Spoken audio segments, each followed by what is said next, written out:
You're listening to Paranormal Now on the Inception Radio Network. I'm Alan B. Smith, your host tonight, and join us as we traverse the cosmic highway of paranormal pit stops and tantalizing turnoffs.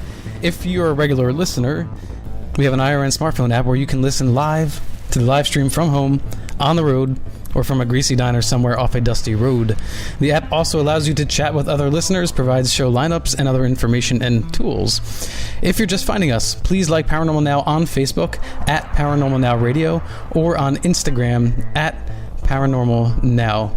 And a brief reminder, you can also listen to IRN's 24/7 streaming app, as well as Live 365, Stitcher Radio, Nobex Radio, TuneIn, iTunes Radio, StreamS, Shoutcast, Winamp, WinMedia Player, QuickTime, and IRN Roku channel. And if you don't have access to the computer or smartphone, you can call from your landline or cell phone to listen in for free at 401-283-6700. This is a podcast. This is not live. So if you are listening on Saturday night, this is a new episode. We're just not live. And so although we are a broadcast and we are regularly programmed, please feel free to email us, send us messages through social media, and keep us posted on what you're interested in and any feedback you have from the show. And I will respond to you as quickly as I can. Tonight, my guest is talking about a classic topic within the realm of paranormal radio, particularly within the realm of extraterrestrials and ufology, although I'd say a lot of ufologists don't exactly dig on this theory, particularly if you believe that aliens are a new phenomena. But our guest tonight, author Xaviant Haze, believes that ancient aliens are real. And he wrote the book Ancient Aliens in the Bible.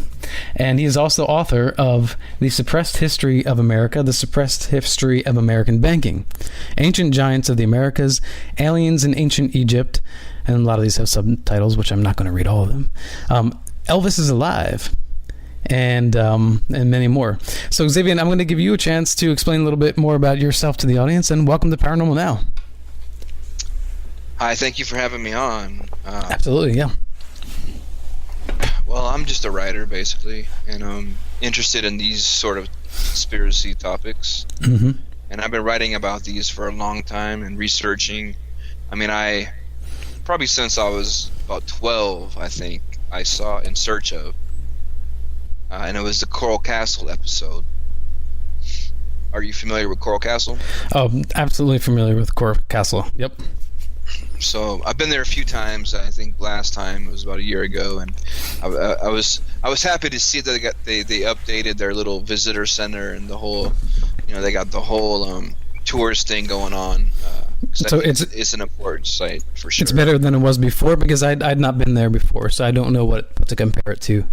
It's better, but it's $15 more, so that kind of it's like but you get coffee. I remember going there, tea? It was nothing, it was you got to buy a coffee cup and get the T-shirt and all that. All right, so it's a tourist attraction, yeah. Yeah, it is, and it's worth it. If you're in Miami, it's definitely worth the drive out to Homestead to check it out. It's incredible. I mean, how this guy did it, still one of the unsolved mysteries. Fascinating. Well, it's interesting because it's an unsolved mystery of modern times. It's not some ancient mystery of... Yeah. Mm-hmm.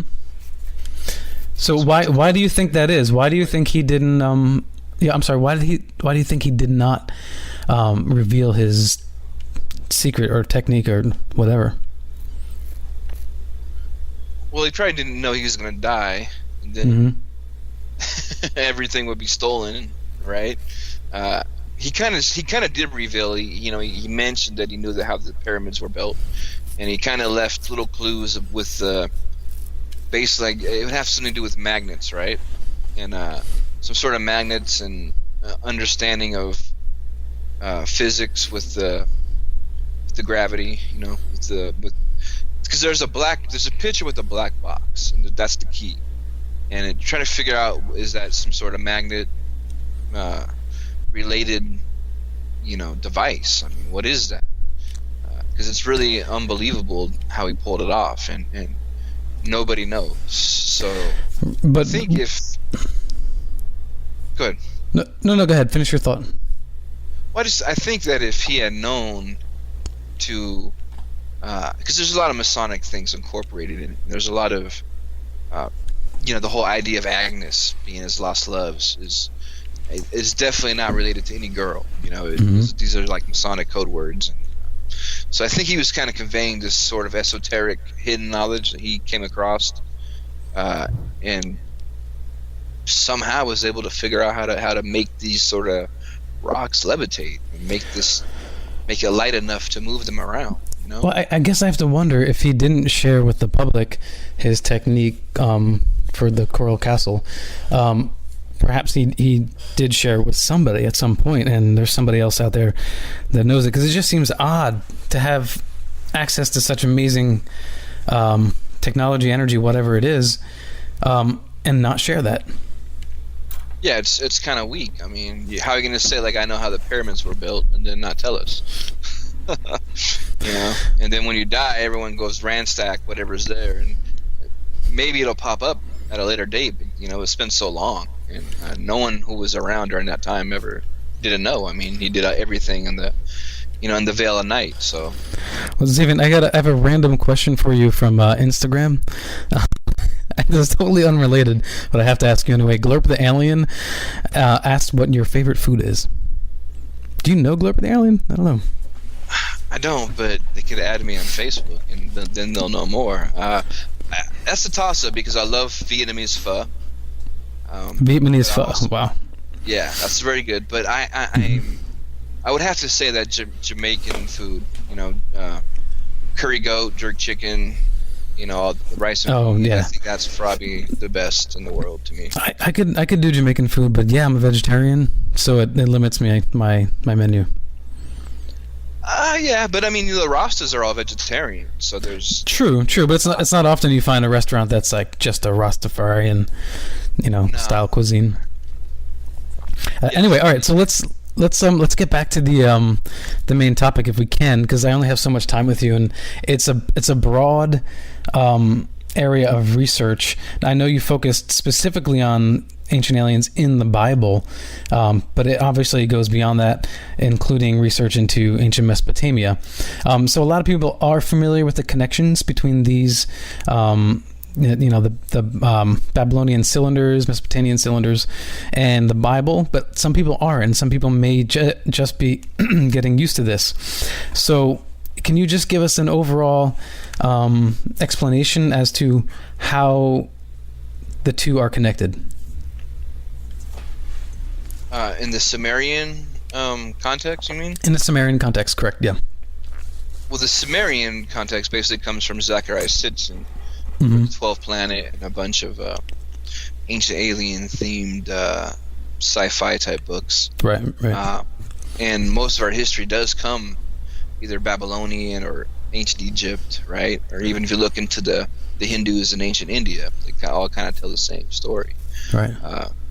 But in Sumeria, you find the same characters. You'll find Enoch. Mm-hmm. You'll find a Noah figure. You have a Gilgamesh, right, who is, one of the ancient giant kings. And supposedly they found Gilgamesh's body before the Iraq War started. And it was a big deal, because he was a giant. So, maybe he was 13 or 14 feet. So so you believe that they did find his body? Really? Yeah, and I spoke to the archaeologist, the German archaeologist who was responsible. He told me they 100% found it, and almost immediately the war happened, and they were basically, the access was denied and blocked, and they've never been able to go back, literally. So, and that story is down the memory hole, But yeah, so you have a lot of these tales in the Sumerian, in the tablets, and even in the art, you see, all the iconography is like something flying around. There's always some sort of spaceship or imagery of something flying. Wait, what did you call it? Iconography. Oh, iconography. Okay. Yeah, I got the mumble mouse. So, anyways, the truth is in the art, right? So if you look at why do all ancient cultures portray things flying around. Even in the Renaissance art, there's a lot of spaceships or a lot of UFOs or flying saucers, things that don't even make sense. So it can't be just a modern preconceived idea from the nuclear age. There has to be other ways to explain it if we're seeing this over and over again, literally since the beginning of what we know as civilization. So there are two stories that we are familiar with in both of these works of literature. Well, I don't know if the cylinders are considered works of literature, but the Bible has a story of Noah, as does the Sumerian tale, and the name is slipping me. Do you know the character in the main? Oh, in the Upachanizwa or Upachanab. It's one of those. Yeah. It's a hard name. Yeah, definitely a long name. This is one of the first things, and a lot of people have heard about this. This is one of the first things that stand out to the reader of the Sumerian stories, because it's familiar, because it sounds almost identical to the Noah story. So do you believe that in fact the Bible was modeled off of this story, the Noah tale in the Bible? Definitely, because these are ancient tales, and usually what happens is the myths. I believe that all myths are based on reality, right? And eventually these myths are going to be retold, and depending on where they're coming out of, if they're coming out of the ancient Egypt into the Hebrew, into those type of.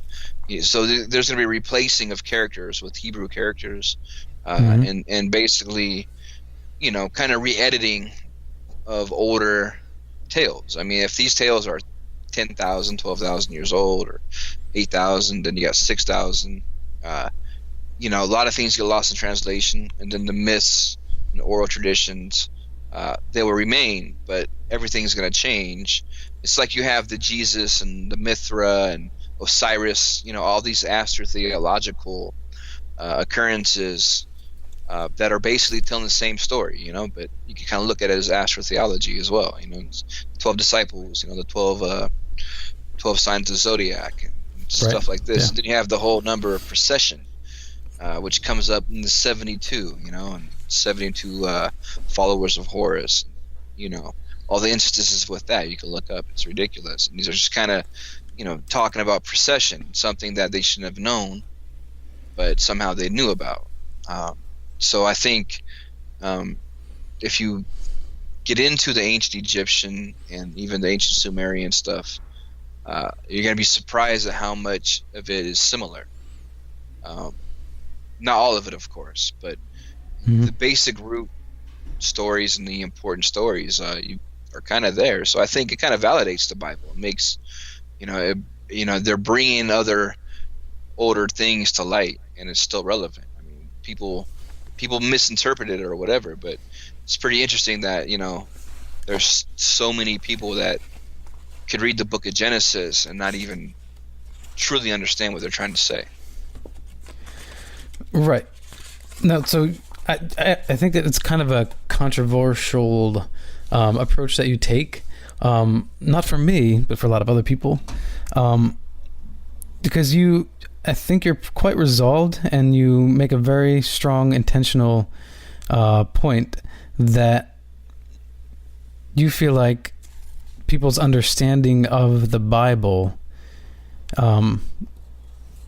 is sorely not intellectual. They're missing the point of what's actually going on here, and that people are sort of easily brainwashed into believing, and that's based on you have preachers that raise people, and they're so adamant, they repeat the same thing over and over and over again. I can understand the parallel there, but I'll say this: you also take an approach that is very strong willed. So you challenge that they make an assertion with certainty, but you yourself, it's in the book, it feels like you're making an assertion of certainty as well. Yeah, because I'm trying to assert what's actually being said. According to Mauro Biglino, who's the top Vatican translator, for over 20 years, did a bunch of books, and he got to the point where he was tired of having to change it to make it ethereal and make it more of a vision or dreams or in a spiritual aspect instead of concrete physical happenings, which where they were describing according to the translations. So for me, my problem is the whole undermining aspect of religion is a cult, right? I mean, they're just cults, basically. And what it is well, I mean, what it is money. So I mean, they control you, brainwash you with fear, and it's all about money. That's why you're going to hear a lot of these preachers teaching you and focusing on other things, not the concrete historical things of the Bible. It's going to be the things that are meant to enchant you and to scare you into, all these fancy words and, these sort of proverbs and provisions that don't give you the historical aspect. Like when I go to church, I want to learn something, I don't want to have a sermon that's just rhetoric and, inspired to make me think, to keep my faith and to give you some money. I want to learn. I want to hear about the giants. I want to hear about some history. What parts of the Bible are actually historical, so it works kind of both ways, I think.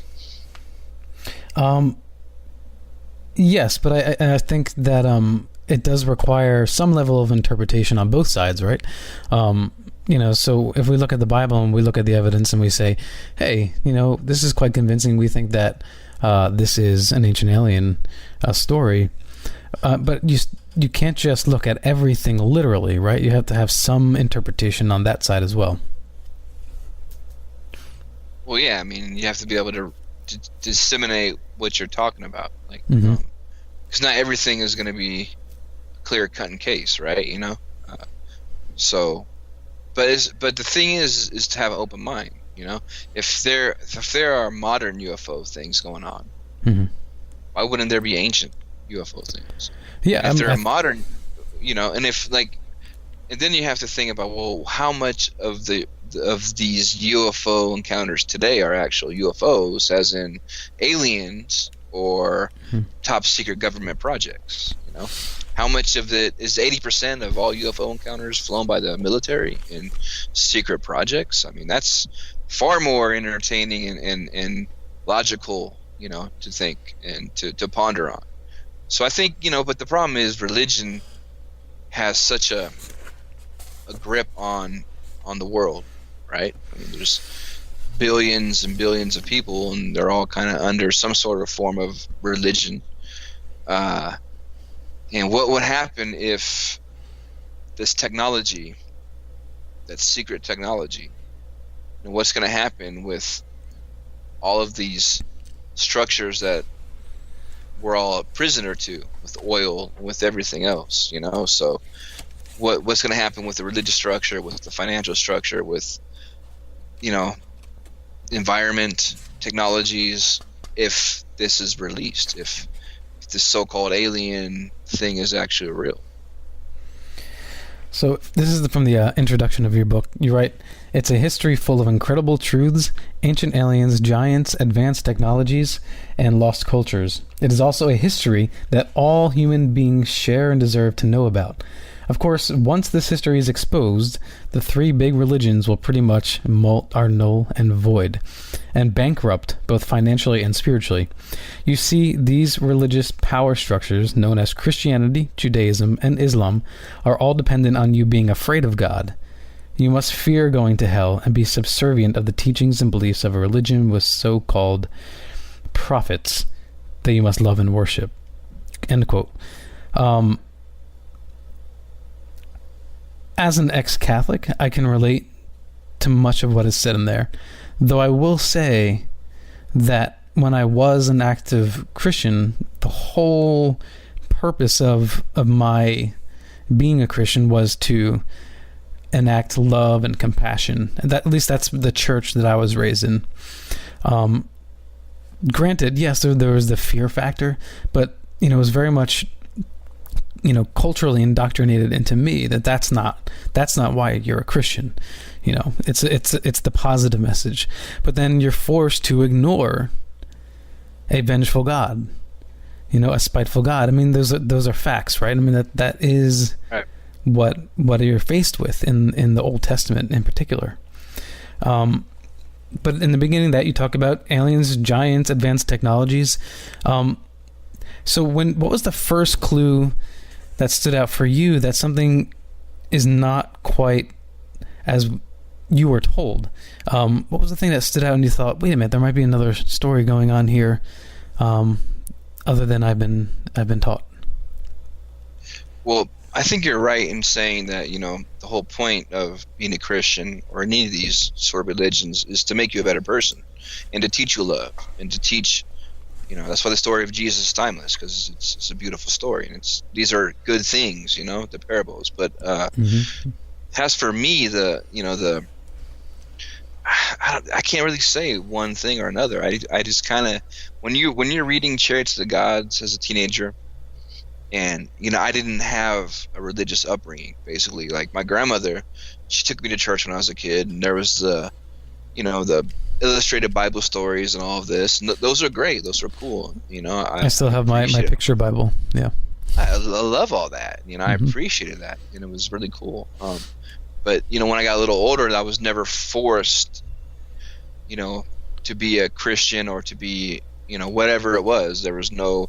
I would go visit my Mormon friends, and see how that went down, and I had friends from all various backgrounds, but I was kind of just luckily, I was kind of free to kind of just read what I want and kind of make my own way, and so I just kind of studied, all religions, and basically kind of picked apart everything. But I had UFO encounters as a teenager, so I was kind of and paranormal encounters, right? So I kind of, and I'm a little psychic myself, and I kind of understand how society, like you're gifted these as a child, and society kind of beats it out of you, and very few kind of retain it, right?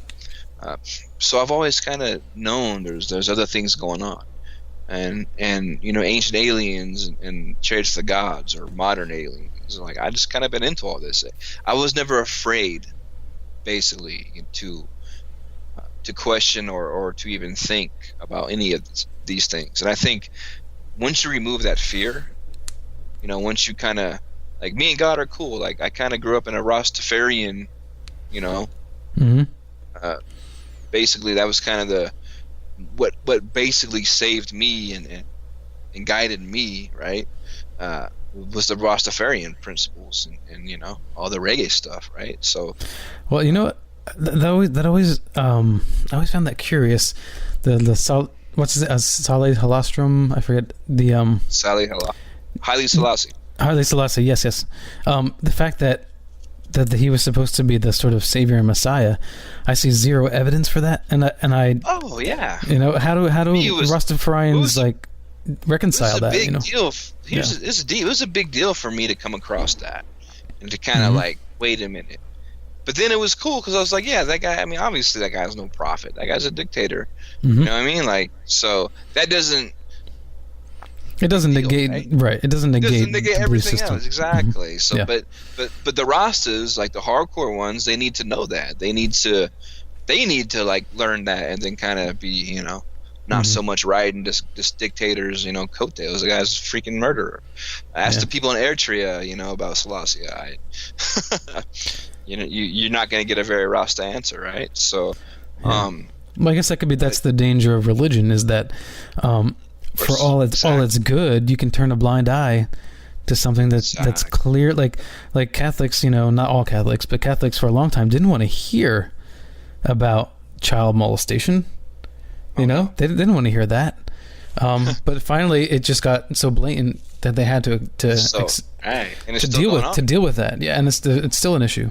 Was the Catholic vote the South Park episode? I didn't see that one. No. Oh, you got to see this classic. South Park, they're the greatest. I mean, they just on social commentary for sure. Yeah. Yeah, on air, yeah, dude, they crush it every time. They're amazing. and they're funny as hell. So, and that's the hardest art form to master is comedy. So, props to them.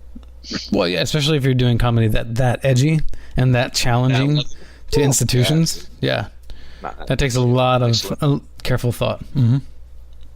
Oh yeah. All right, so then where do you stand now?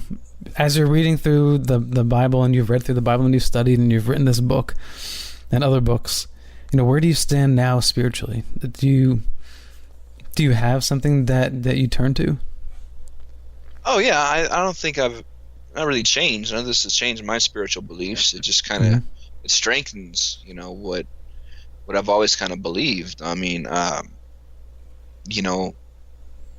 the problem is you have to learn to separate the true God, which is metaphysical, right, from what they're kind of talking about in the Bible. And they're describing physical beings, like God as described in the Bible isn't really God. It's he might be godlike, right?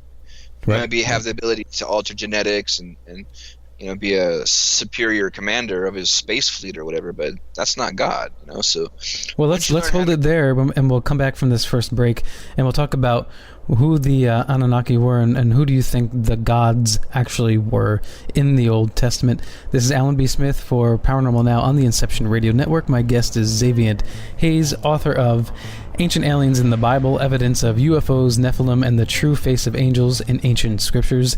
Hang in tight. We will be right back.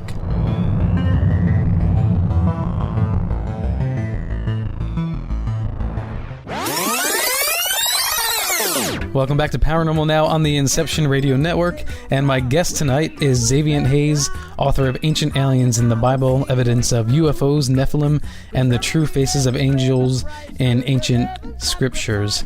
And taking us out of the first break was Jammin' by Bob Marley. All right, so Zaevion, we didn't really get a chance to actually deeply dive into this topic, so again, let's start from the beginning. Who are the gods or God singular, that we think we know as a spirit being in the Bible? Well, first of all, the word God never really existed in any language. It's always been plural. Mm-hmm. So it's always been the gods. Even I think Elohim is like gods. So there was really no God. Right. So they're talking about, in reference to these Anunnaki, Elohim, these are basically the Watchers, right? Mm-hmm. And this is reference to the Sumerian texts. Yeah, and these are the basically the Watchers and the ones who kind of from heaven to earth came, and these were the gods, right? Were responsible for kind of creating mankind. And creating the heaven and earth and everything else, basically. So these gods, excuse me, well, these guys, you sound like you're from New York or something, man. So they kind of did the first, what we know as genetic experiments, right? Mm-hmm. And in the book of Genesis mentions this, talks about it. So they were doing making the Adam and Eves, and it's not how we believe it to be, and right. It's a race. They're describing a race. The Adam, the Adama on the earth. The earth was the Adama, right? And anyone who is into like Battlestar Galactica, that's going to teach you a lot if you check that out. That series is incredible. Basically lays all this down. So the Adama is essentially, it's another way of saying the beginnings, like from the earth. Right. So it's like, okay. Well, because the Adam, right, the race from the earth. So the Adama from the earth, right? So this is a specific race, creating from the earth. And even in the words they describe in Hebrew, they're talking about slicing, and gene slicing and DNA slicing, right? And they're using these actual terms that are really incredible to think that they'd be trying to describe something as complex as gene editing and splicing. thousands of years ago. So the original Hebrew, they used words that, or a word that meant slicing. Yeah, it's in the book. I can't recall off the top of my head, but definitely in the book, it describes it more. Okay. But yeah, they're talking about cutting up genes, man, and also it's interesting to note that Adam and Eve weren't the first. They failed in many experiments before. Right. And if you see a bunch of the Sumerian, on the text and in these clay tablets, and you're gonna find a bunch of hybrid animal creatures, in the griffin, and a lot of weird kind of experimental beings that don't make sense and basically don't exist according to what we know of history.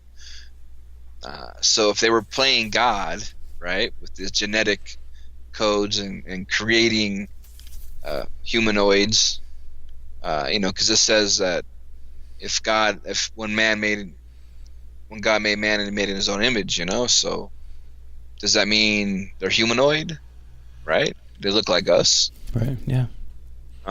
Were they from Mars?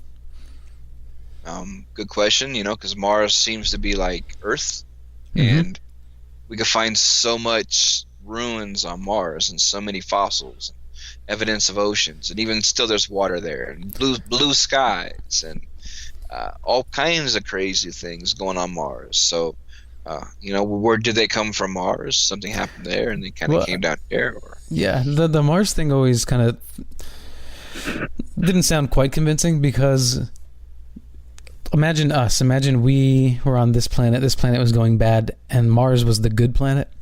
It seems to me we would just jump and settle down there and make that our home. And so it seems weird that if they were living on Mars and they came over to Earth because Earth looked good, why wouldn't they still be here ruling the planet, as it were,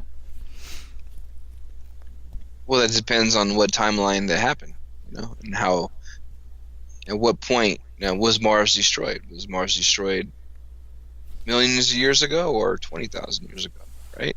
And maybe they were here and they died off, or they went somewhere else, or they kind of just assimilated into, just passed down through history. I mean, we don't know. I mean, there's a lot of mysterious things on Mars that have to be explained somehow. True, and I suppose if you really speculate, this could be such an advanced race that they don't need one planet. They can just traverse the universe, or the galaxy. So maybe Earth isn't such a big deal to them because they have 100 other Earths that they can right, and they're on. finding they're finding habitable planets all the time. We don't know what happened in the solar system. We don't know if basically they were chasing someone here that went into the solar system, and they had to destroy a planet, and then they had to come hide on another planet to get away, and then maybe they put a web around the Earth to imprison them. That's why you have the Native American myths of the Great Web in the sky.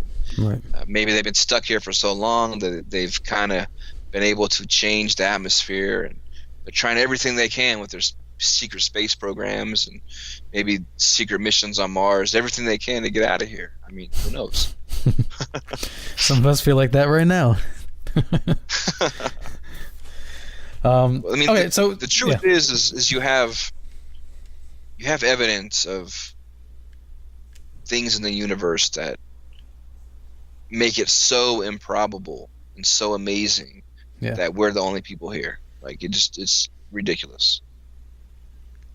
I think it is. I think as soon as we find the first piece of any kind of life, even simple life elsewhere, then I think there won't be so much of an argument about life in other parts of the universe, or galaxy at least.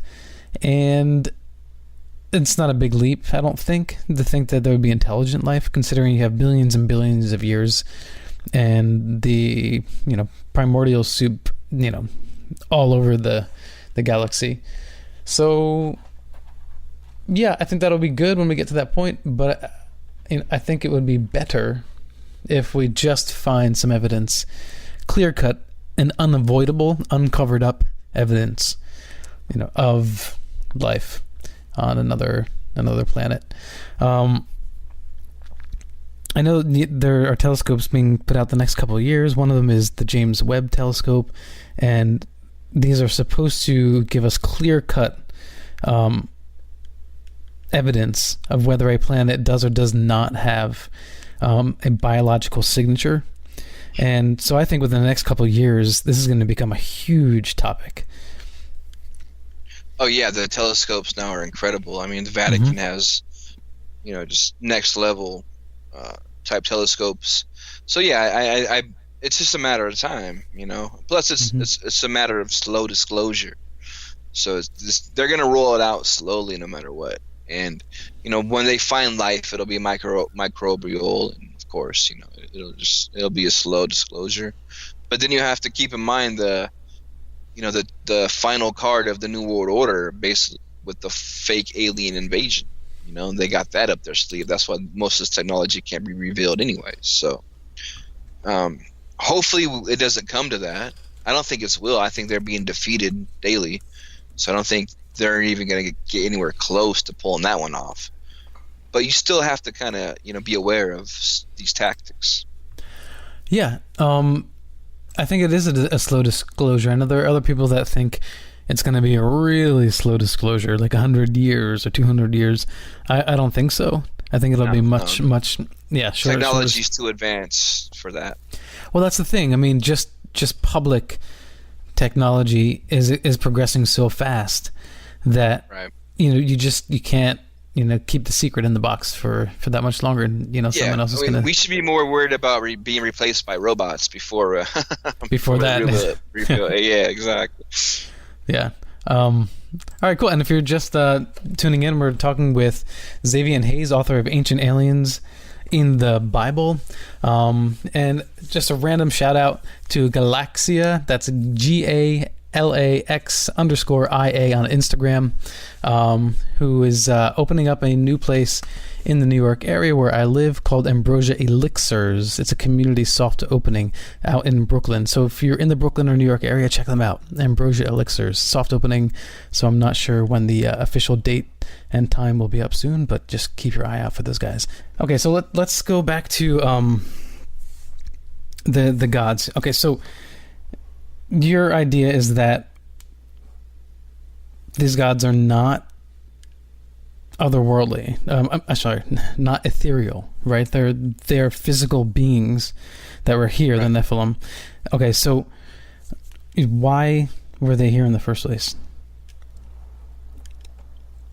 That isn't really stated.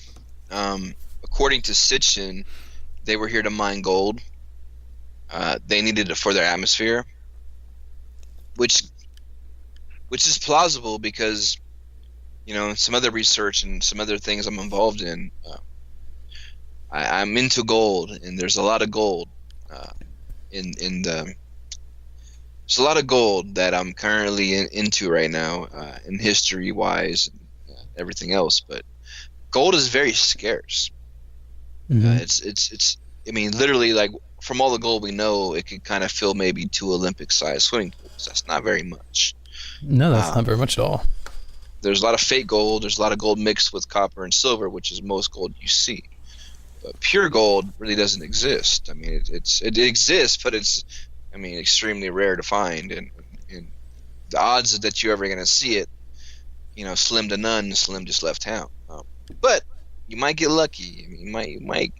There are things that are happening that, we all might be blessed to see some real amazing gold in the future. But the thing is, if you have gold in all kinds of, it could be used in all kinds of applications, right?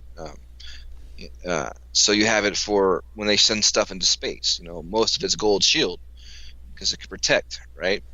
So the idea of having maybe a cave, let's take like the 7 caves of gold, for instance, the legends of El Dorado and Cibola, the 7 cities of gold. Mm-hmm. Now, when they went to Peru, they found walls of gold, and they peeled the walls of gold right off the walls. and they found it in areas that had the megalithic structures, the ancient type of giant structures, and, you know, in Ollantaytambo and stuff. So we do know that there is such thing as walls of gold. Now, what if, let's say, in the sacred cave in Chichen Itza, according to the Aztecs and their history, you know, everything emerged from the sacred cave. So was a sacred cave of gold used to protect them from a solar flare or from whatever happened during the flood and the Younger Dryas event?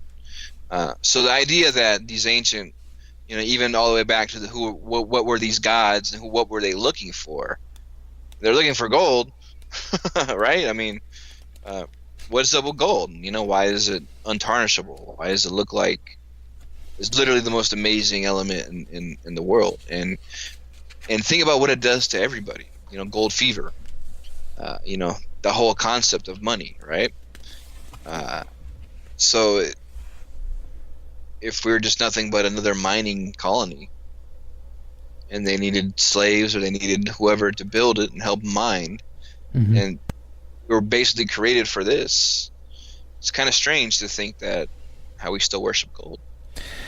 Well, I guess it's really disenchanting to think that another extraterrestrial race would come here and enslave people, or just create a hybrid race, as it were, to do their bidding. It's crazy. I think mostly when we imagine, there's life out there, there's intelligent life, we hope that maybe it's friendly, maybe it's so advanced, they've elevated beyond, what the BS that we throw around down here. But in this case, it would say no, they're just as flawed, just as violent, just as greedy, careless for others. It's pretty messed up, right? Because the thing what happens, we got all the greed and everything that plagues our species, and there's going to be private air forces and Rothschild Space Corps flying out there. What are they looking for? They're looking for gold. So it's not so far-fetched to think that, like in Avatar or whatever, basically. I mean, it's the sickness of the world we live in, and kind of always, if it's been like this, if we were created for this in the first place, what's that say, man? And I get it. I think God is love, man. Honestly, the true God, true metaphysical God is love. You're here to do the best you can and do the most amount of good every day, right? And give love every day and do the right thing. Make the right choice every day, right? And be a good person. That's what it's all about, But we're bombarded with like gold and treasure and responsibility and pay the rent. And my rent's $1,500, but I only make $2,000 a month. On and on and on and on, right? The thing is, the problem with that is, how do you spend time on your spiritual life when you're too busy just trying to scrape stuff together? That's why they say they want a nation of workers, not a nation of thinkers. True, but I think the resistance is ongoing, and I don't think that they'll ever take us down. I think it's been it's always been up and down. It's never been a permanent conquer or permanent win. No, it's because the majority is good, man. And I think, as we go through the great unveiling, and we're living in, the revealing now, the age of revealing. So, and I think Trump is the light bringer, man. I think we should all be thankful for this guy. I know a lot of people might not get it, but it's a very dangerous time. And the forces of globalism and this whole concept of the New World Order, they're on their backs against the wall, and they're falling apart globally. I've been blessed to have traveled and been into many countries before the European Union, and to see before this kind of invasion of what's kind of going on. And let me tell you something, man. It's to go to France and it's not France or what everyone thinks of it would be like to be in France or even London. It's pretty surreal. Why isn't it like France? Because it's not. I mean, the France you think of 60s or 70s or any Audrey Hepburn movie, don't exist. Nah, it's nothing like that. I don't want to, bash anybody or get into any negative things, but I suggest go there yourself and see. Okay. So let's get back to the core of the conversation, because this is all relative. So what happened to their society that they needed to create us? Because it seems to me, if you were so advanced, why do you need to create a hybrid species to do your work? I mean, we know that we're on the cusp of having intelligent and capable AI robots. I mean, within 100 years, people are gonna have very difficult time finding jobs. It's just a fact. Exactly. Yeah. Well, maybe I think they do describe a robot force actually in some of these ancient texts. Okay. And that would make more sense, of course, to have robots, because that's my first thought is like, why bother? Yeah. I think the genetic altering and the messing with humans may have been just a side project or something for them to do to maybe advance the native species here and the hominids and maybe the Neanderthals to kind of to speed up, maybe to give them the gifts of knowledge. Maybe they were just bored, maybe they were stuck here and they were bored and they had the opportunity and the knowledge to do this. And what happened was, see, this is the problem, because it mentions this, especially in the book of Enoch. It's really incredible. They talk about the angels, right? And how each angel had a specific job and function. And it's similar to like someone's a chemist or someone's a botanist, or and so on. Everyone has a job, right? Like if you send a space fleet out, everyone's going to have a certain thing they're good at, a certain position, right? So it describes these angels and who are basically assigned to teach man and to teach these beings what to do. And eventually they kind of get bored and they kind of see how the Eves were beautiful, and they're probably bored and horny, and they're like, well, let's see what happens here. And it describes this sort of rebellion, right? Because they were forbidden to have relations with the Eves, and they didn't listen. And what happened is these Eves end up getting pregnant, but they didn't have regular children. They actually had giants, and these would be the nephilim. These are the men of renown, right? The mighty men. So the angels rebelled, had sex with the Eves. The Eves started having giants, but these giants were cannibalistic, and they're just a pain in the butt to everybody, and not really good, not really good children. So it left the gods in a position to be like, well, now we really got messed up. Now we really have a problem, A question for you. This is one thing that I never could wrap my head around. So why were the giants giant? Why were they big and tall? What was the cause? Because I don't understand the genetic lineage. What caused that? Yeah, me neither. I don't get that either. Why would they? I mean, I can understand you would have giants in a pre-flood world or a world that has a different atmosphere. And that's why things were bigger at certain points in history. So that makes sense.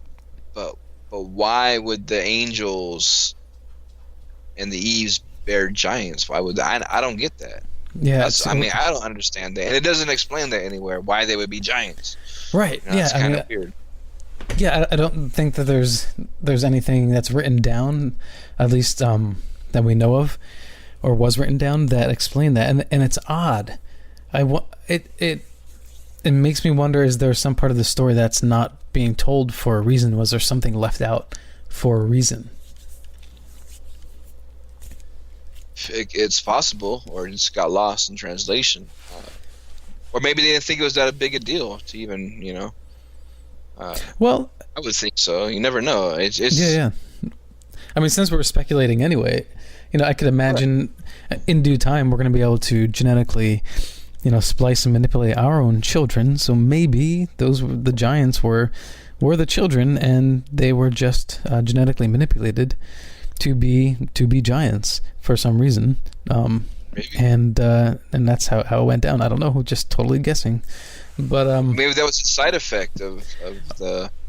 Or the angels having children. Yeah, maybe. Well, we're totally fantasizing now, but maybe there's some recessive gene or something that was awoken in the splicing action. But now I'm going to sound ignorant because I know nothing about genetic splicing. So we're at this point in the story. So the giants and the nephilim. Now, the Eves. My sense is they were they going along with this? Were they okay, or do you think they were being like raped or sexually harassed, or what do you think was going on there? Do you think it was a mutual interaction? I think so, because they would have the wow factor, right? There would be obviously these angels were would have power and would be would be persuasive. Mm-hmm. I wouldn't be able to say for sure how many went along with it, but I'm sure a majority would. I mean, but from the writings, I mean, did you get an impression either way in your research? From the writings, it seems to be they were cool with it. It didn't. Okay. Yeah. There didn't seem to be any sort of any fighting about it. It seemed like it was a normal thing. It was a consensual thing. I don't know. These were just two different kinds of beings, similar enough, and kind of like, I guess, early humans and Neanderthals or Denisovans. They all made it. Yeah. And who was their mystery partner? They are trying to figure out who the mystery guy was in that whole gangbang of Neanderthals and Denisovans. Yeah. So. How did the Adams feel? Like, wait a minute, man, the angels come taking all our chicks. What's up with that? In earlier societies, monogamy was not the norm. So, I think that things were, like you said, kind of open, and maybe people just didn't care. There was no stigma with that sort of behavior. Yeah. And if you read about the story of Babylon, a lot of that, Sodom and Gomorrah, that was commonplace activity, and then people decided to change their culture. They didn't like what other people were doing, and therefore it became evil. All right, so I got a couple of minutes left before the next break. So, in your research so far, what do you think is the most obvious piece of evidence that shouts that, hey, this is not just a pure spiritual story. This is so obvious that this is a historical story? Well, basically, after Big Lino kind of translated how it was supposed to be read, to me, all the references I cite in the book pretty much convincing enough and concrete enough for me to kind of believe. I mean, Ezekiel's talking about some sort of spaceship or helicopter or possibly drones coming out. I mean, he's describing something, this ain't a dream, it's not a vision. They don't have the vocabulary to describe technological events they're seeing. So I think, the story of Moses is incredible too. I mean, what's up with the, at night it's the pillar of smoke in the daytime, and then at night it's like the pillar of fire. Yeah. And I think there's a bunch. I think there's a lot there. Elijah, another one of the prophets.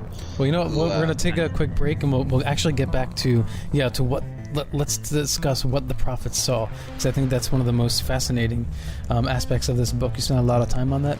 This is Alan B. Smith hosting for Paranormal Now on the Inception Radio Network, and my guest is Xaviant Haze. We're talking ancient aliens in the Bible, and so far it's been a great conversation, so hang in there. We'll be right back.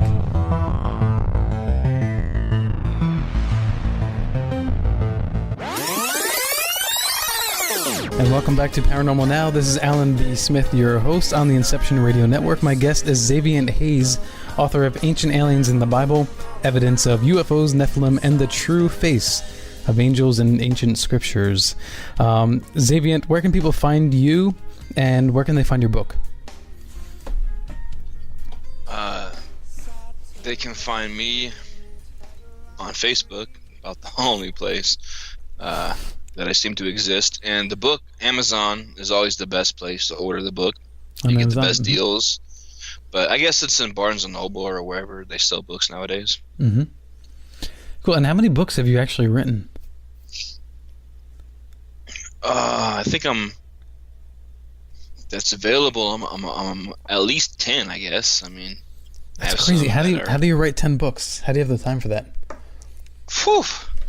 I'm conditioned to do it now. I can kind of crank that out in a month, but a lot of years of practice, a lot of years of writing, nonstop writing, and then you get to a point where it's second nature. And yeah, I'm a writer, so like if I'm not writing, I just can't function anyway. It's just, but I'm at the point now where I've done my nonfiction work. There's a bunch there, and I want to kind of get some novels done. Mm-hmm. And I got some television and film stuff that about time it gets made, because that's a whole other beast right there. But what, are you independent producing your own documentary, or? I have some like some feature film stuff. And really? Some television. Okay. Yeah, I have television shows, feature film. Mm-hmm. But the key to that is the money. Isn't it always though? Because they've eliminated any type of middleman or whatever. I mean, before you might get lucky and write something and get that sold or whatever. But that don't exist anymore, man. You have to finance the whole thing yourself and then give it to them and hope you get distribution. And then hope you get exactly. You still have to go through the man to get there though. You got to get distribution anyways. But mm-hmm. The point is, the man is not going to distribute anything if he has to spend any money. Like he don't care. He wants to see completed projects, ready to go. And it's better that way, anyways. Honestly, at least you control some aspect of what you're doing. But it costs money. It's expensive.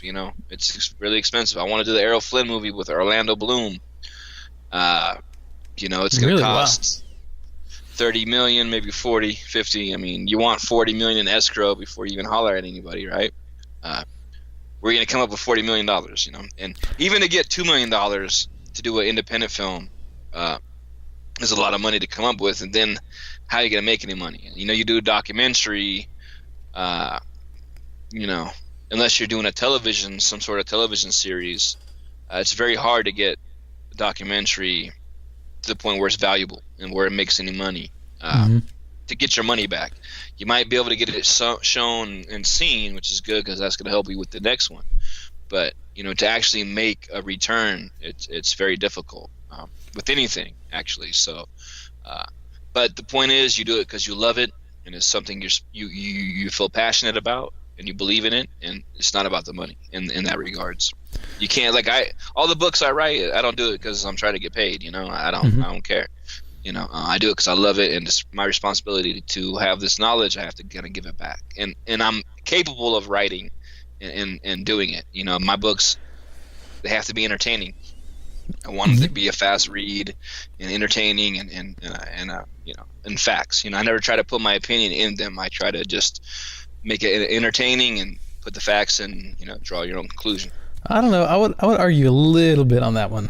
I think Ancient Aliens, you definitely have informed opinion, don't you think? In this one, for sure, definitely, because there has to be, and there's a little fiery jadedness, I'm sure, that kind of comes across in a few chapters and no, maybe it does. It definitely does. Yep. You know. Uh-huh. Yeah, but I mean, it's not, you're not offensive. I don't find it in that sense at all. Thank you. And actually, it is kind of refreshing to hear someone just speak how they feel.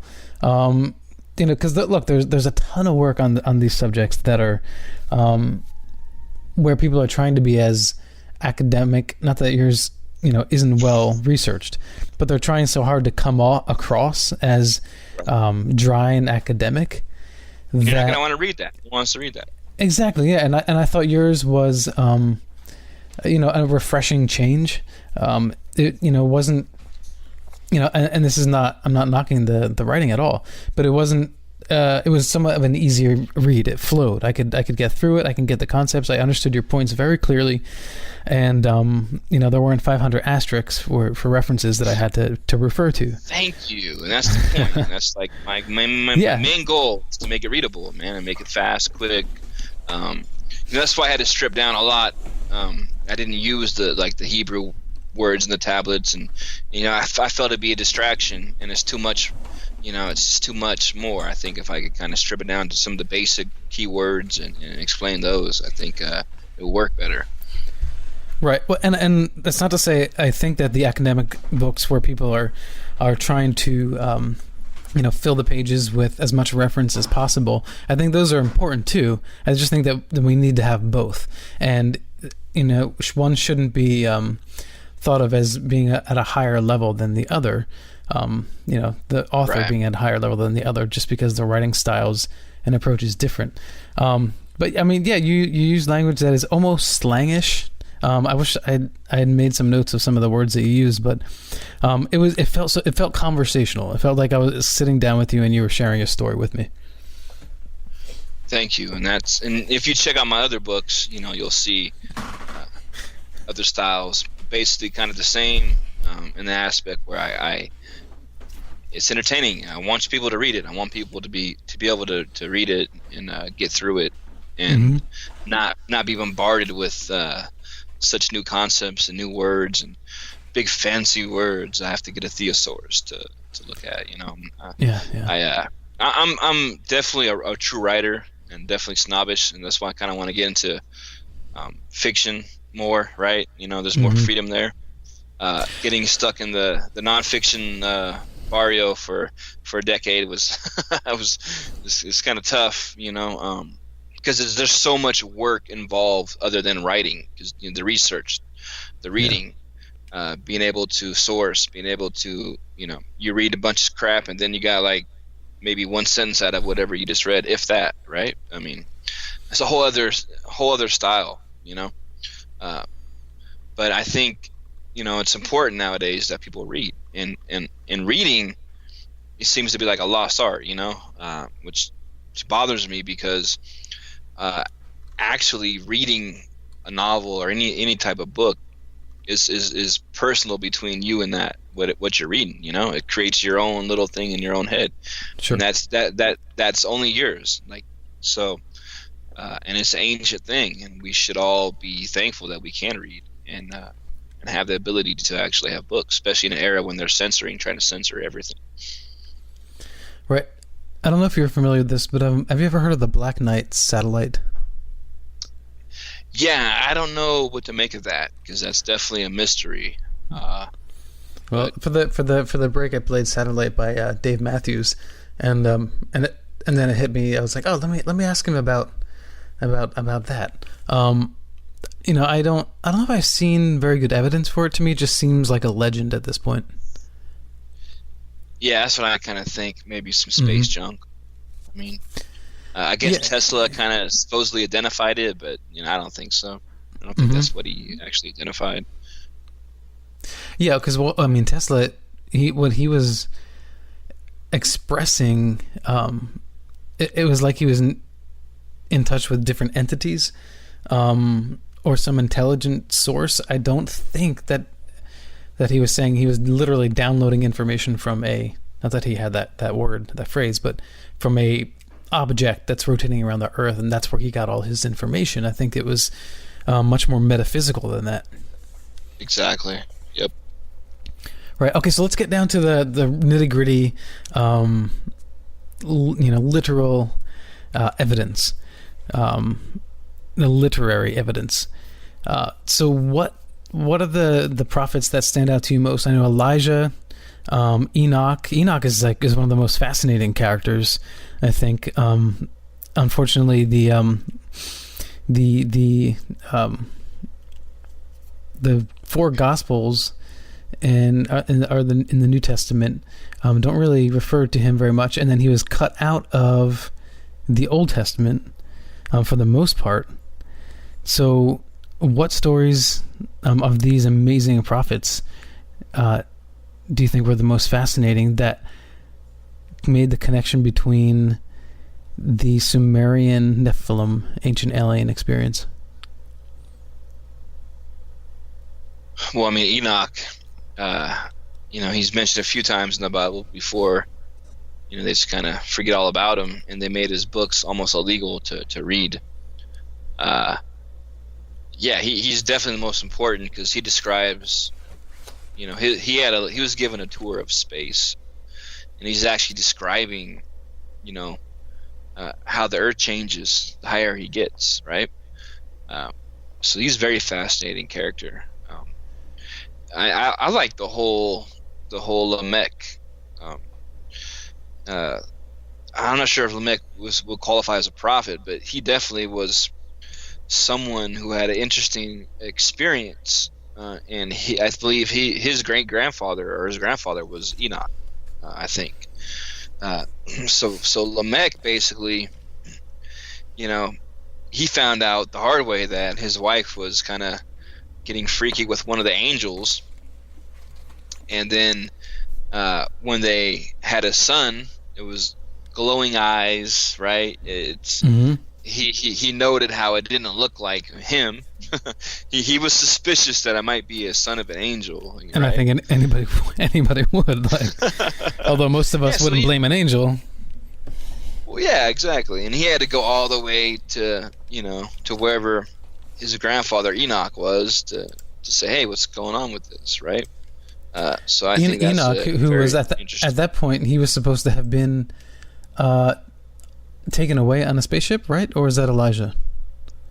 Well, Enoch had been taken away, but he had to come back, and he was living with the gods, right? So he had to go and find him living with the gods, right? Right. Yeah. Exactly. So how cool is that? And you have Isaiah, we have Elijah. Mm-hmm.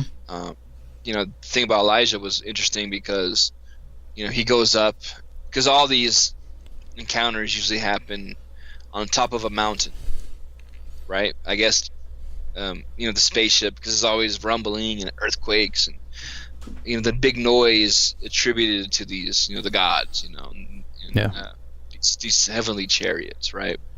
So Elijah goes up and he kind of disappears, but his followers were worried about him, right? Because, they thought he had got blown off the top of the mountain by one of the whirlwinds, one of the great whirlwinds of the chariots of the gods, blew him off the mountain.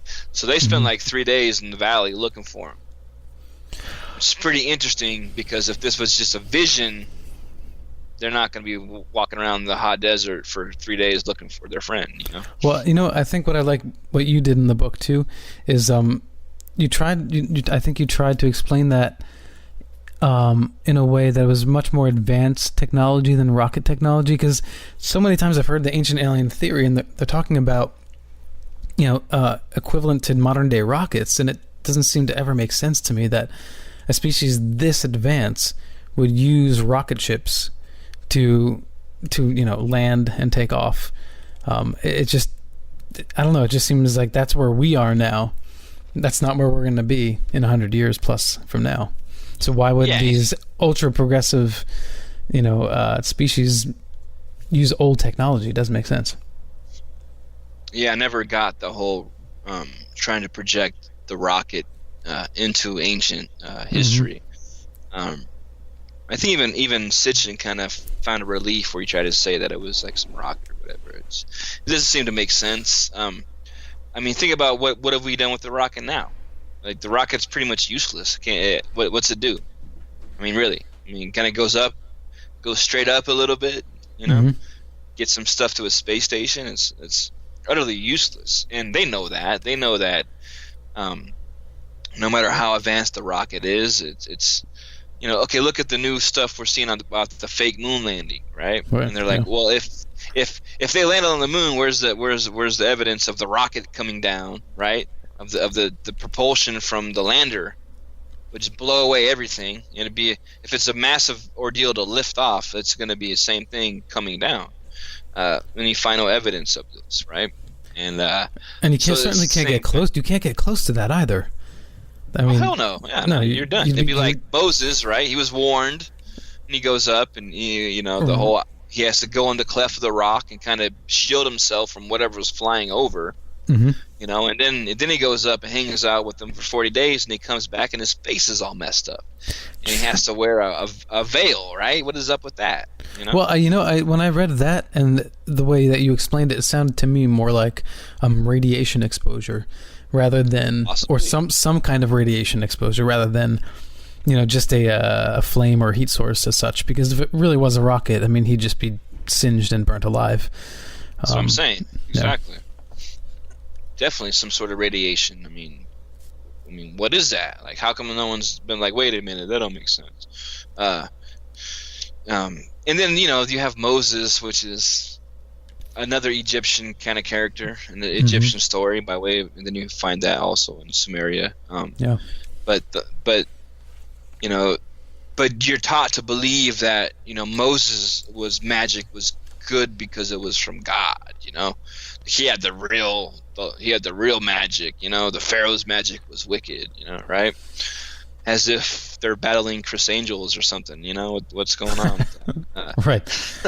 Yeah, and also it's described of him speaking directly, face to face with God in a form.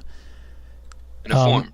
And in other parts of the Bible, right, it tells us that we can't handle the voice of God. It would essentially destroy you. So right. It's kind of contradictory. So what was actually going on there? Yeah. That's what I'm saying. Like, why did he have to build a certain tabernacle? He had to build a certain little area away from the people to communicate with the God who came down in this cylinder form or whatever, right? Right. So what's up with that when, other parts talk about you can never see my face, There's a contradictory because who knows what was added later to make you afraid, as opposed to what parts are actually historical parts that were misinterpreted or changed to make you think that it was more fantasy-like instead of actual concrete encounter. Yeah. So do you think it actually serves the church that is blurred, the line between reality and fantasy? Well, that's why the Council of Nicaea took out all the books that were too overly hard to explain with the ancient alien stuff, right? So Book of Enoch and all these things, they took that out, and then they kind of changed the language to make everything more fantasy and more ethereal, right? They couldn't have predicted that we'd actually be in an age where we have technology and we have things flying around and we have striped toothpaste and smartphones, right? I like my striped toothpaste.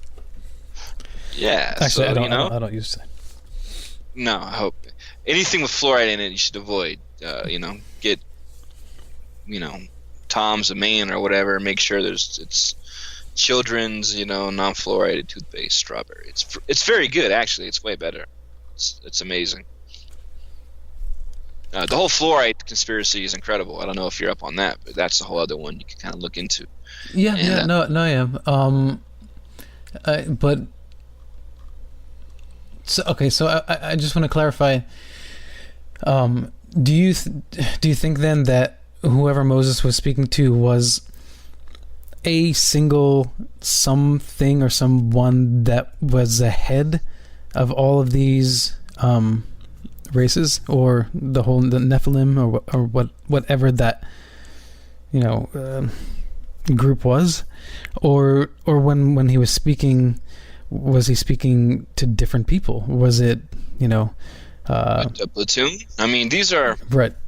different representatives of the Nephilim or what have you. Right, and this is post-flood Nephilim too. This is way after, right? So we don't know what forces remained and what aspect. I mean, obviously, whatever force remained had something in Jerusalem and was very keen on having power in that area, in that specific point of land, in that time of history.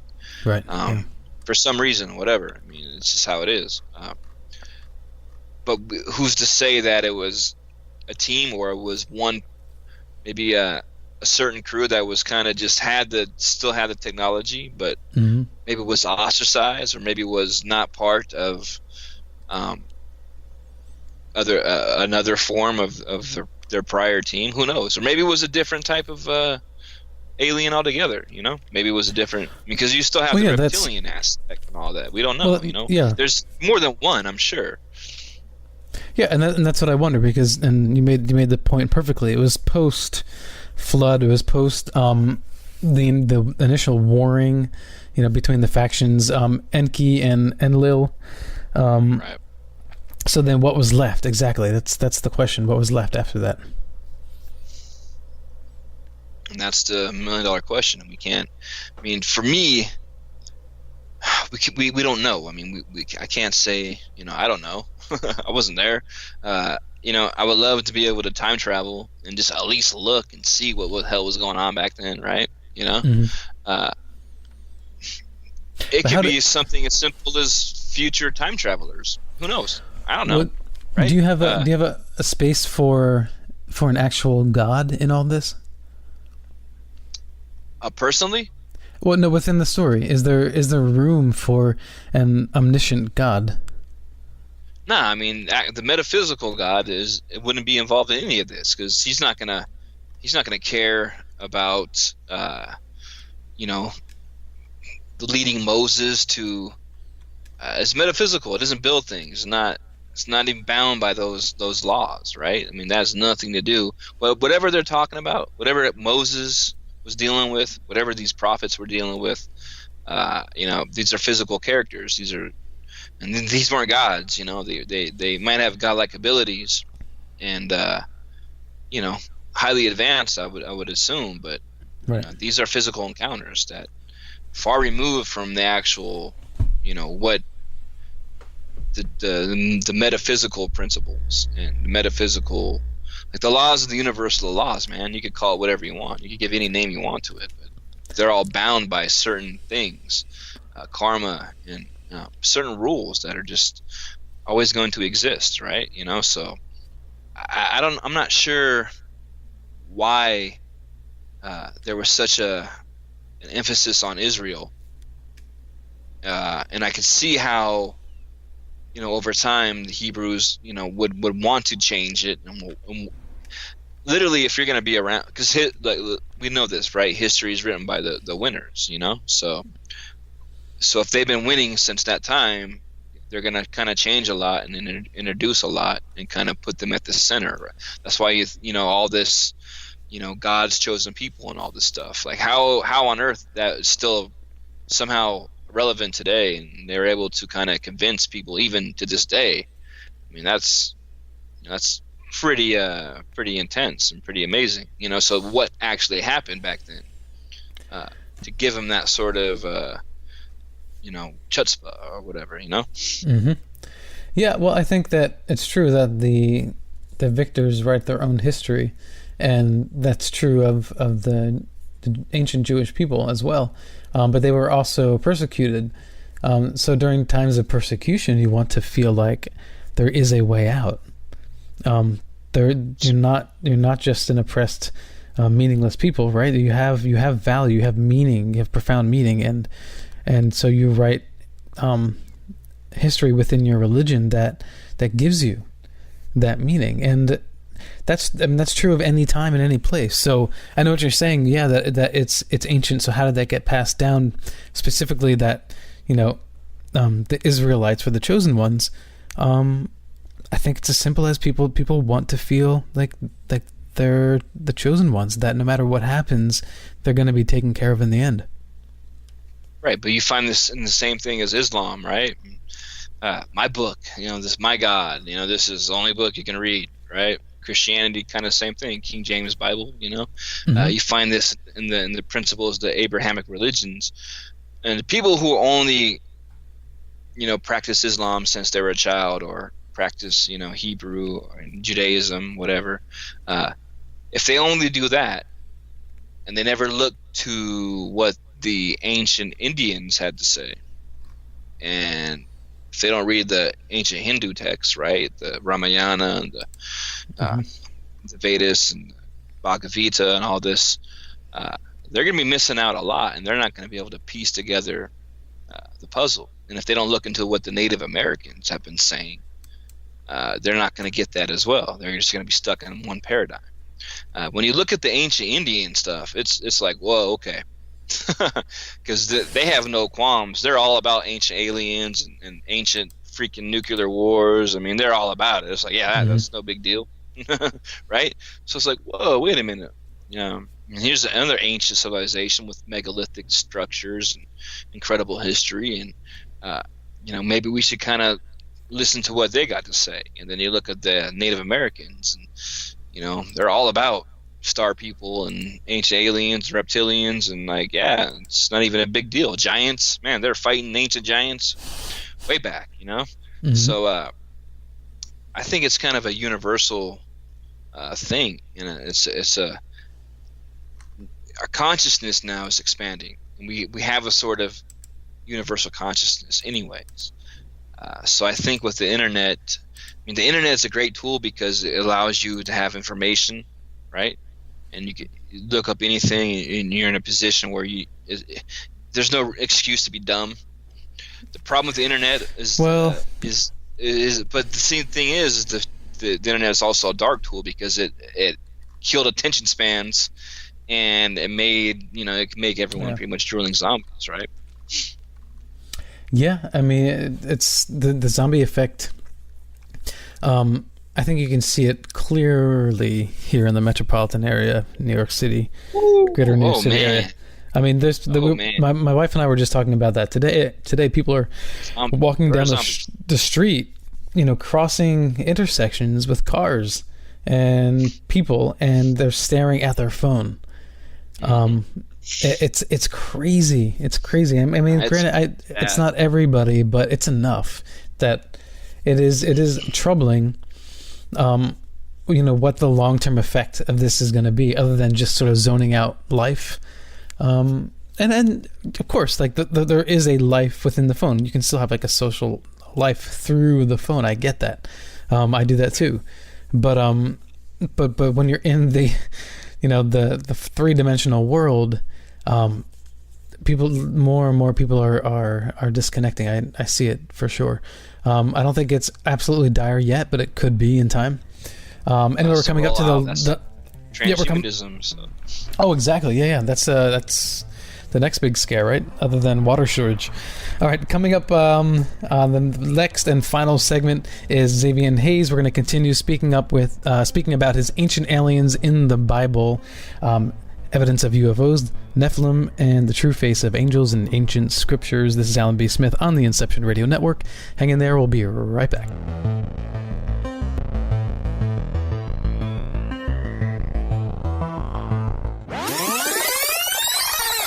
Welcome back to Paranormal Now. This is Alan B. Smith, your host on the Inception Radio Network. My guest tonight is Xaviant Haze, and taking us out of the break is What I Got by Sublime. For all my 90s people, you know what I'm talking about. And I'm just going to put a shout out again to Galaxia, GALAX_IA on Instagram. Check out her account. It's awesome. She's also one of the owners of Ambrosia Elixirs, which is opening up in Brooklyn. I was so close to going there the other day, and I didn't go, but they're having a soft opening, so I'm not sure what the exact times are yet. But if you live in New York area or Brooklyn, at least check out their website and sign up for their newsletter if for when their actual official opening date will be. These guys are pretty cool. Okay, so getting back to the core topic, we've covered so much ground, and there's so much more ground to cover, but we have one last segment here, Zaevion. So before we get into that, I want to ask you a little bit about Jesus as well. But again, people can find you on Facebook. They can find your books on Amazon. And if you want to follow Paranormal Now, just go at Paranormal Now Radio on Facebook, and on Instagram it's at Paranormal Now, and you can follow me there. I post here and there on Facebook for updates on shows, and as well on Instagram, and that's kind of like my playground to Instagram as well. All right, cool. So Zaevion, let's hear what you have to say about Yeshua. Jesus, yes. Yosef ben Yahweh. I mean, I have, as a researcher and, as a journalist, and, I'm all about trying to get the most amount of information I can, right? But, with Jesus, there's so much, where you can kind of say, okay, this guy was a total creation of the Roman Empire, right? You can kind of go that route, or you could kind of go into the whole supernatural element, and you could kind of go with the hybrid element with, the angels impregnating his mother, right? And him becoming aware of his powers and these sort of things. So there's the story of Jesus, plus you have the whole astrotheological aspect of Osiris was kind of the first Jesus, right? And you have the Mithra, who Romans kind of worship like a Jesus figure before introducing Jesus, right? So there's the Buddha has sort of the same kind of qualities. So you have all of those things to kind of wade through as well. Mm-hmm. But to me, what makes Jesus important is the story, is the message, man, and the things he's attributed to saying. In the story itself, right? The money, fighting against the money changers, these sort of things, right? Even if he was just a guy, he was a revolutionary guy, sure, who kind of fought against the establishment, right? And was murdered for it unjustly. So I think the story of Jesus is timeless and powerful, and it gives you power to believe in him and to believe, to be Christ-like. That's kind of what being a Christian is about, right? And so if you want to be a Christian, you want to be Christ-like, and you want to kind of live the life of Christ and kind of do unto others as they do unto you, and keep these good things that we're all supposed to have. We're all supposed to kind of to lead by example, And I think that's why, to me personally, that's why that's why I love Jesus, and I love the story of Jesus, and I think it's a good thing to have this knowledge about this man, whether he existed or not. I mean, that's kind of irrelevant. I think it's to make you a better person and to make you actually do the right things and to kind of keep you on the right path. I think that's a beautiful thing. But he was born of a virgin mother, or no? I mean, well, if you take what it says, he was implanted into a virgin, maybe. I mean, he wasn't. There's nothing that says that the virgin birth was possible without the angels visiting. So there's no purely virgin birth, right? I mean, there was an angel involved, so you can kind of take that how you want. And then I guess you have the aspects of the virgin birth and other parts of theology, right, and other cultures, but they're always assisted by some sort of angel, right? Has there ever been any just like virgin births throughout history? Like, do we know of any any scientific events that have happened where there's just a lady just got pregnant all of a sudden? Nope, it just can't happen. Yeah, exactly. Yeah. So, and was it not true that an angel was sent to her by God? There you go. And that's that's the most odd. The whole idea. Yeah, that's exactly. Mm-hmm. Right. They never mention that part. They forget that little detail. It's pretty important. God sends the angel to help out a little bit, right? Because Joseph, he was like, "What's going on? What the hell?" Mm-hmm.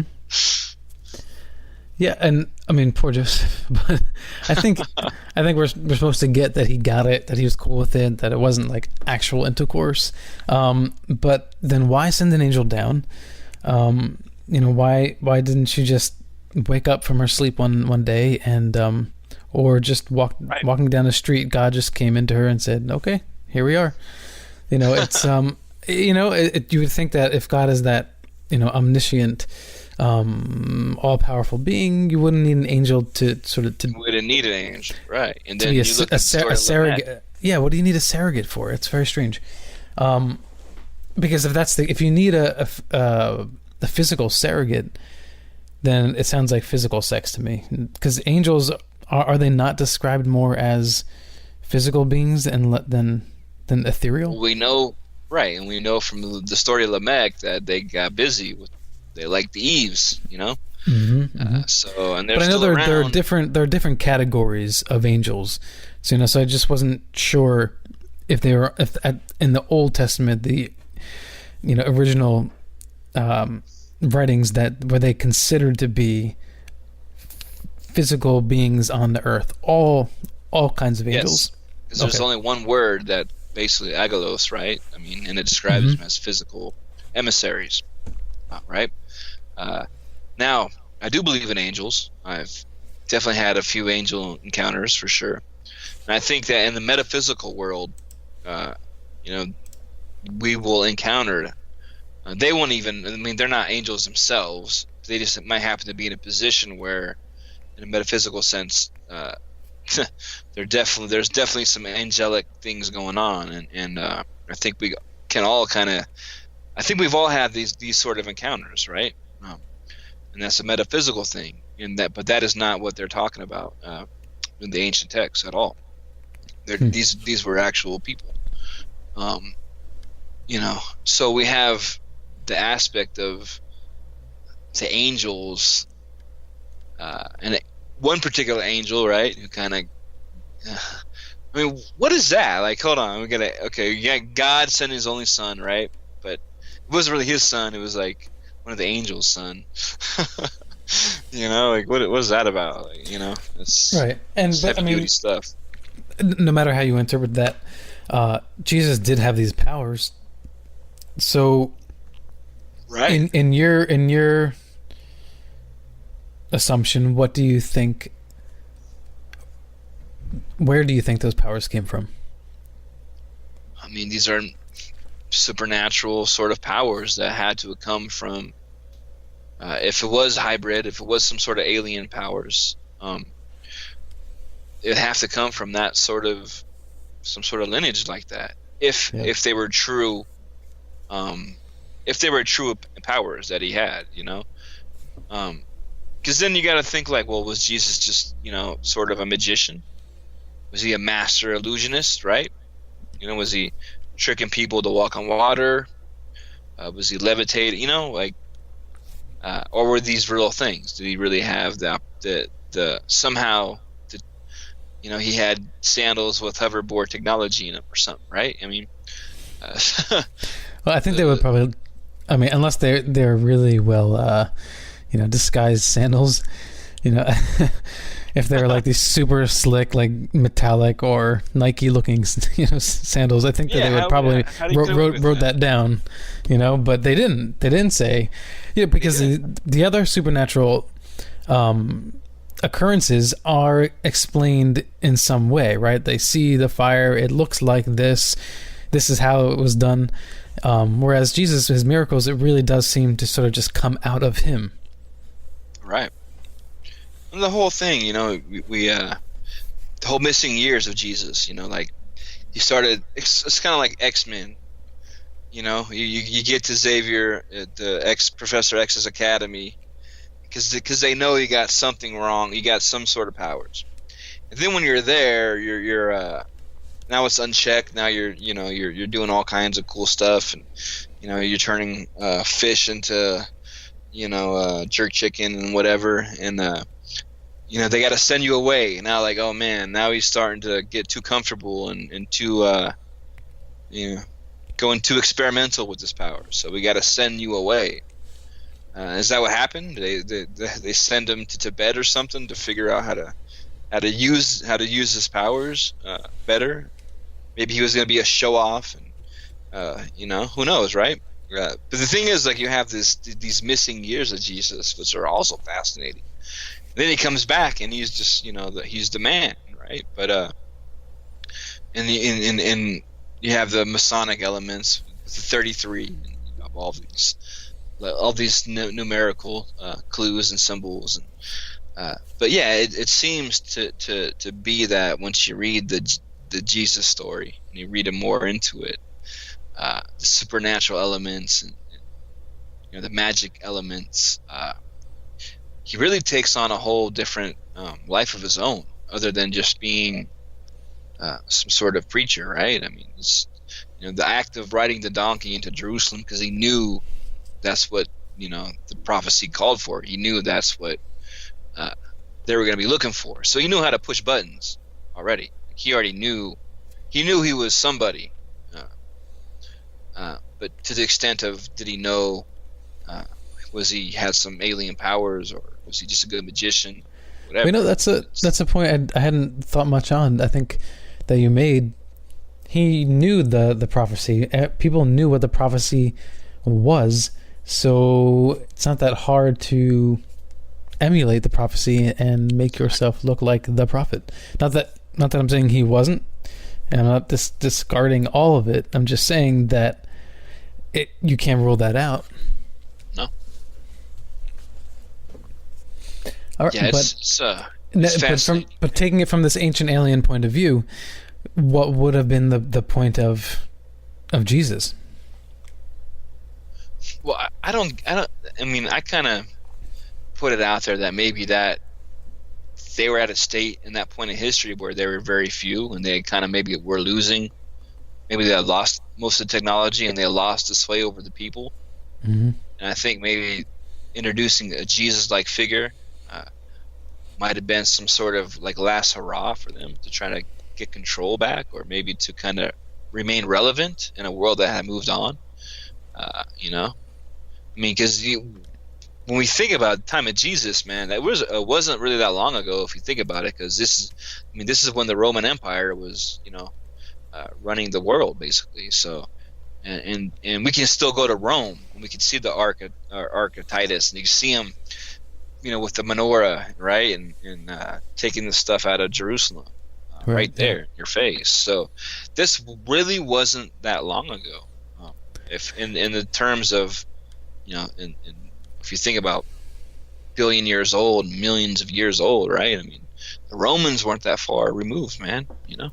Yeah. Well, if you look at occupation and how our military moves into an area, we occupy it for a while, and then eventually we move out. But we don't move out all of a sudden. We move out little by little. We move out in stages, and maybe as time went on, people, the Nephilim or these ancient aliens they had finished mostly what they wanted to do here on Earth. They've had their battles, their scars, and they said, you know what, all right, but now we're going home. And then in phases, little by little, and over time, some were left behind until now. Maybe there are only but a few that just sort of keep an eye on the place, and that's about it. And maybe, and again, totally speculating and just having fun with my imagination, but maybe those left behind at that time was like, look, let's try to do something meaningful while we're here. And maybe Jesus was the result of that. I think so. I mean, I think that makes sense to me, and I think they had a lot of who knows who was left at that point in time. I mean, and what they were going through and what they actually were capable of doing. And then afterwards, right? I mean, I always kind of believe through all my research, and even doing the Aliens in Egypt book, there's some sort of alien presence, but a evil alien presence that's kind of managed to kind of be in control, remain in control. I think we still have to deal with it. I think their days are numbered, and then they might not as be prevalent, even with the reptilians and stuff. But there has to be. It's just too much wickedness. There's just too much sorrow and too much ridiculous things. Too many good people have died for there not to be some sort of real evil presence. And these are not human traits. Like, we're creator beings. We're born to be creative, and we in tune with nature, right? We're a pretty simple race. I don't think there's so much room for hate and room for wickedness. I think that's something that was introduced, and I think it's the evilness that controls the real power structure. Is so wicked, and it thrives on some sort of sacrifice, some sort of ritual, some sort of bloodletting. I don't know if they get off on it interdimensionally or what, but there's been too many wars. There's too much suffering. Even look at all of the nonsensical sacrifices. I mean, look at the Aztecs. They sacrificed all the time.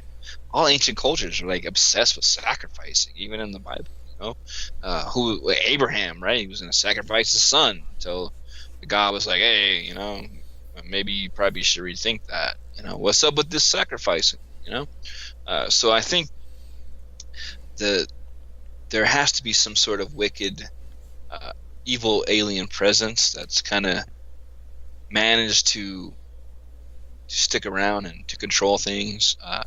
So you're not saying that the alien presence has control over human nature, but they have influenced the things that we've done that are more evil. Yeah. Okay. For sure. And I think even behind the scenes, I think the highest level of powers, I think that they might still be around, or at least up until recently. I would assume there has to be something in some sort of control in the back that. Or maybe it's just influenced by that, I mean, I don't know. But it seems to be that we're such a loving, and most people are good, right? Most people want to do good, but I think we've been so screwed over, and I think that by design, of course, I think these are all just these sort of these wicked plans, eugenicists, and everything else that kind of been thrusting on. I mean, you look at transhumanism. You talk about zombies.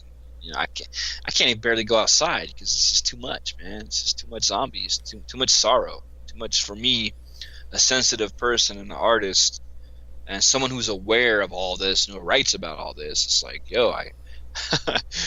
it's really hard to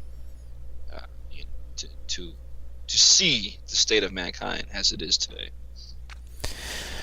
Well, I suppose as it always has been, right? I mean, I don't know how much better we've gotten, and perhaps collectively as a society now on Earth, we're at the best place we've been to. And if that's the case, which is sad. Think about that. Only because technology. That's it. I mean, history sucks, man. You look at like the Wild West days and everything else.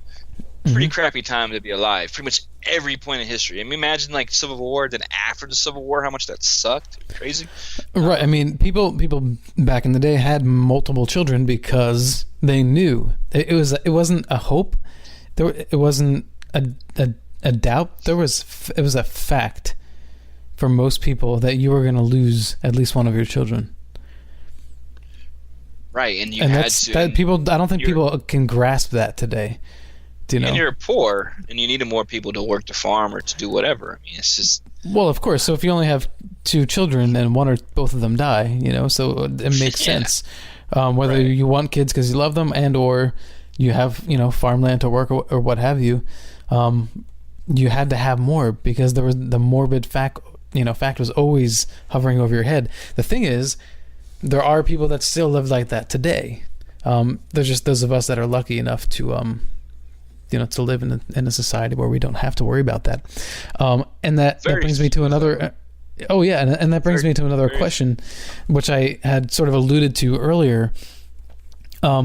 These Nephilim,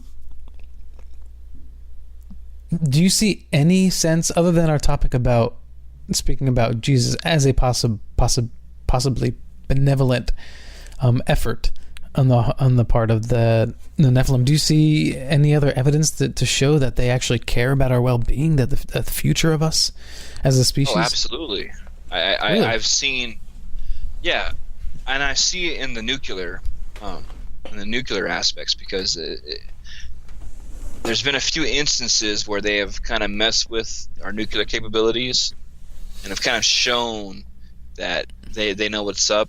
And I don't think, and I think they will kind of prevent, if it gets out of hand, I'm pretty sure there's a good force that will prevent things from getting out of hand. And I believe that 100%, because so many things have already happened where it's just like, wait a minute, why are they so interested in this? And that's why when you see Roswell in 1947 and everything kind of sort of started happening after these nuclear tests, right? I think that was kind of the wake-up call, and the fact that we could literally blow ourselves up, and which is sad, because I mean, why would you want nuclear war when it just ruins the real estate? I mean, so it's just pointless, right? But I think there's a benevolent alien force that, and I believe there's a council too. There's got to be like an intergalactic council, that kind of monitors and different species. That kind of, and I believe if we are a prison planet, this is sort of a harbinger of souls, and what's up with reincarnation, all this sort of thing, right? Right. All the mysteries that we're bombarded with on this planet. Why, it's a gift for sure, but it's very easy to take it for granted, and you don't want to do that. No. Earlier you had mentioned Big Lino. Do you mind just elaborating on more about him and the influence that he had on you? Yeah, Mauro Biglino, was Vatican translator, published over like 20 books for them. Then he kind of got like tired of promoting the lie, because he was basically had to make sure everything was translated as ethereal or spiritual or dreams, visions. So he went back and he kind of translated what it was really saying based off of the original Hebrew, where all the source material comes from. And he kind of explained it how they're talking about physical encounters. They're actually explaining these things as concrete events that happened, right? Mm-hmm. So I came across his book in one of the chat rooms, and I was blown away, because you don't get too many new ancient alien type of things, right? Because everyone knows Von Däniken. He'll churn out 40 books, and they're all the same basically. And we're all pretty much familiar with Sitchin's work, and there's nothing new. I did my Aliens in Ancient Egypt, and it was about as new as you could do. And then, of course, I had all the CIA, kind of harassing me and make sure I don't get on Coast to Coast or kind of even any type of audience at all. I'm surprised it sold like 6,000 copies, basically. They try to bury it, which is cool. But, you have, nothing new in the terms of, Ancient Aliens. We have 10 seasons, and what do you got? Some ad money, right?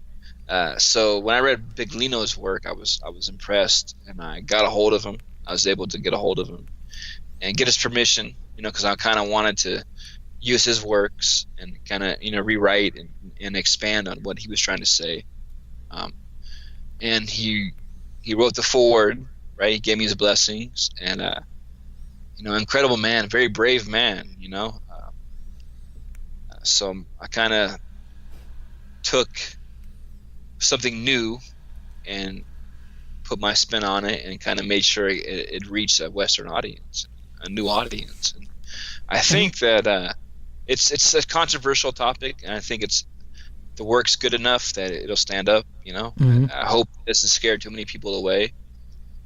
So I hope it's people check it out. Yeah, well, and Big Lino, he had access pretty much to what the vast reaches of the Vatican Library, or? Yeah, he was the Vatican's top scholar, so he basically had access to everything. So if this guy who was there anything he wasn't allowed to translate? No, he did. Well, he translated everything, and then when he decided that I want to translate as it says, then he got fired. course. You know, and well, I guess I'm wondering, are there any texts that that he had access to that we don't? Not that I know of. He basically went off the original Hebrew. I guess it would be the Secretarian Bible and the Greek Hebrew. He went off the source of what everything comes from. So that's all he needed to do. As far as what's hidden and what secret books, he didn't say. I'm sure there's a bunch he might have read or had access to that he was no longer granted permission. You know, yeah. Can you imagine what the Vatican has? I mean, oh God, it's a treasure trove. I couldn't imagine. Yeah, exactly. I mean, Zaevion, we're at the very end here. I want to thank you for coming on to Paranormal Now. But before we go, do you want to leave any last minute thoughts with us? Yeah, open mind. Read the book. Check me out on Facebook and check the book out on Amazon. And I have a bunch of other books there you can check out. And you know, it's important to kind of have an open mind and keep that imagination. You know, keep the imagination open and do good. Basically, do the best amount of good every day. That sounds good. Do good. I heard this recently. I can't remember the comedian, but his wife used to say, "Life is chaos. Be kind." Xaviant Haze, thank you so much for coming on. Ancient aliens in the Bible, evidence of UFOs, Nephilim, and the true face of angels in ancient scriptures. This is Alan B. Smith for Paranormal Now. You can always find us on Facebook at Paranormal Now Radio or on Instagram at Paranormal Now. Xaviant Haze, you can find his books on Amazon, and his Facebook page is just your name, right, Xaviant Haze? Yep. All right, that's it. Thank you for tuning in. I want to thank Joe Champion, Bob Tarmac, and MJ Lucas, producers at IRN, for making this show possible. This is Alan B. Smith signing off. And in the meantime, until our next show, let the mystery take you. Be well.